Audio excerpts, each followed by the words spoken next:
Alright, let's start the video by looking at your warm-up. This is in real time. This was during your first couple hundred yards in the water. And I want you to notice you have beautiful clean entry into the water, meaning that there's no bubbles.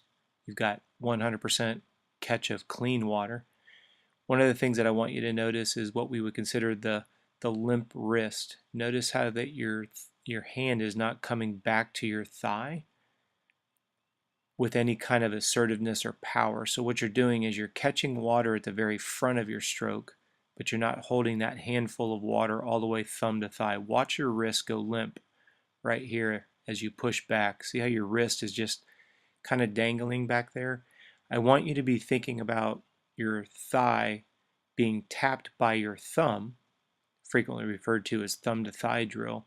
What that's going to do is that's going to get your hand grabbing the water there, holding it until your hand comes all the way back to your thigh.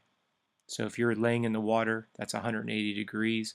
The front catch phase right here would be the front 90. I want you to think about the back 90 so that you're pushing your palm all the way back to your thigh.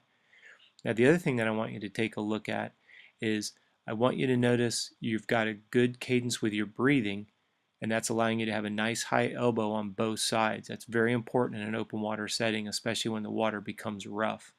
Okay? Like everybody else, what we want to do is focus on the kick. We want to keep those hips, we want to keep your feet directly in line with your hips. This was on the catch-up drill where we were trying to get you acclimated to grabbing a handful of water and pushing all the way through. But as I said in the previous video, notice how the wetsuit has you high in the water. You got to be careful not to let your feet break the surface of the water. You have to keep those feet underneath for more leverage. So here, as you start to swim away, we're back in real time again. And what I want you to notice is you've got a great cadence of your breathing. You're breathing every third stroke. I like the fact that you're not creating a lot of water bubbles, which tells me you're leveraging the water both with your hands and your feet. The thing is, when you come back, what I want you to notice is I'd like you to slow down your cadence of your pull stroke just so we get a little bit more distance in between strokes. So I want that hand out front, that extended hand, to stay out there a little bit longer. Remember, when your hand comes past your ear, pull through, and then try to keep that nice high elbow holding that palm thumb to thigh. That's going to start increasing your forward propulsion quite quickly.